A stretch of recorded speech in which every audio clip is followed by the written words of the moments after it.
पाकिस्तान से आए सीमा हैदर ने बिना किए ही वो कर दिया जो उत्तर प्रदेश पुलिस नहीं कर पाई। दरअसल आपको पता ही होगा कि सीमा हैदर के चर्चा में आने से पहले उत्तर प्रदेश में 2 मोस्ट वांटेड वोमेन की बहुत ज़्यादा तेज़ी से तलाश की जा रही थी। वो महिलाएं थी अतीक अहमद की बीवी शाइस्ता परवीन और अतीक के भाई अशरफ की बीवी जैनब। उत्तर प्रदेश की पुलिस इन दोनों मोस्ट वांटेड वोमेन को बहुत सरगर्मियों से तलाश कर रही थी, लेकिन इनका कहीं पता नहीं था।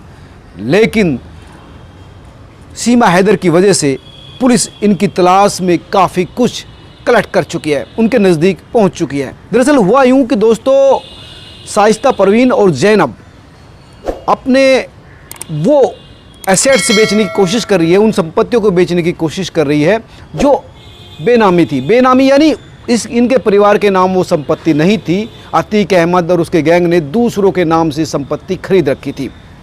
प्रयागराज में एक ऐसी संपत्ति है जो एक राजमिस्त्री के नाम है, यानी घर बनाने वाले, घर चिनने वाले व्यक्ति के नाम 12 करोड़ से भी ज़्यादा की संपत्ति है।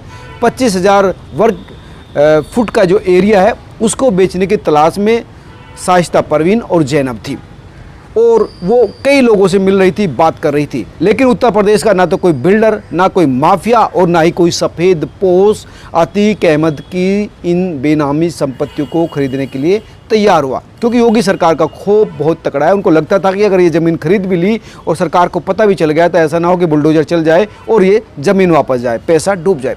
लेकिन शाइस्ता और जैनब के प्रयास से लगातार नए नए ग्राहक खोजे जा रहे थे उनके वकील विजय मिश्रा के जरिए। विजय मिश्रा लगातार अतीक अहमद से भी जुड़ा था और उस पर आरोप है कि उसने यशपाल की लोकेशन शूटर्स को दी थी, और यही विजय मिश्रा इस संपत्तियों को बिकवाने में महत्वपूर्ण भूमिका अदा कर रहा था।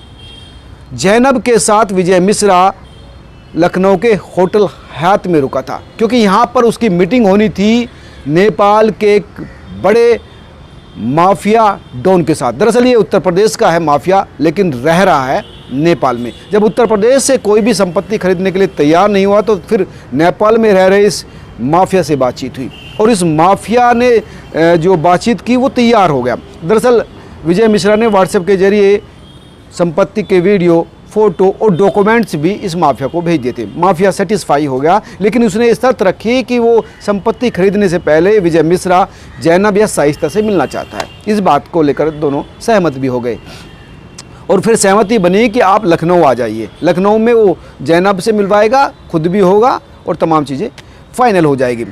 अब 26 जुलाई को विजय मिश्रा होटल हयात में पहुंच गया, लखनऊ पहुंच गया। इंतजार करने लगा नेपाल से आने वाले इस व्यक्ति का, इस गैंगस्टर का। लेकिन 26 तारीख को ये माफिया नहीं आया।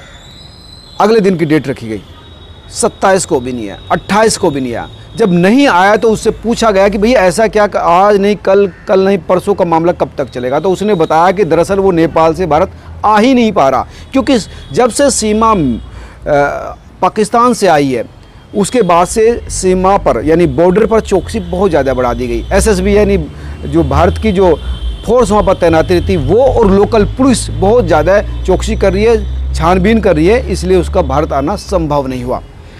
और इसी लेट लतीफ़ी में उत्तर प्रदेश पुलिस को इस चीज़ की भनक लग गई कि ये सब कुछ चल रहा है। उसको पता लगा कि अतीक अहमद की जो परिवार की महिला विजय मिश्रा के साथ हयात होटल में रुकी हुई है। पुलिस ने इतवार के दिन छापा मार दिया, विजय मिश्रा को गिरफ्तार कर लिया। अब जेल में है, उससे पूछताछ हो रही है और वो काफ़ी कुछ राज भी बता रहा है। लेकिन जैनब बहुत तेज़ थी, वो वहाँ से निकल गई।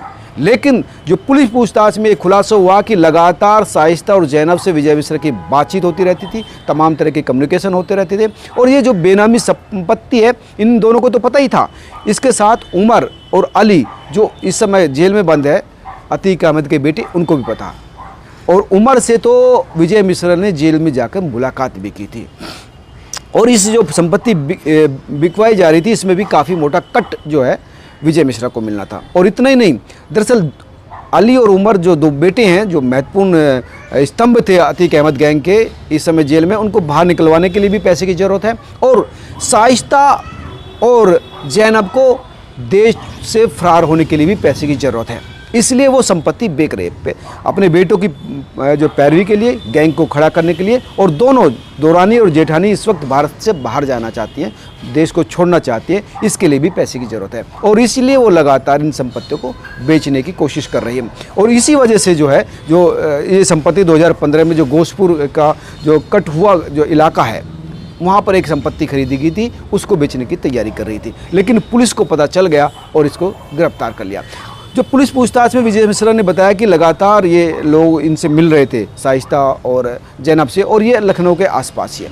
तो ये जो महत्वपूर्ण डेवलपमेंट हुआ है, महत्वपूर्ण सूचना जो पुलिस को मिली है, जिसके लिए वो हाथ पैर मार रही थी कि जैनब और शाइस्ता कहाँ हैं, वो काफ़ी कुछ पुलिस को मिल गई है, वो भी सीमा हैदर की वजह से। दोस्तों, आप इस पूरे डेवलपमेंट को कैसे देखते हैं, क्या समझते हैं, ज़रूर कमेंट करके बताएं। नमस्कार।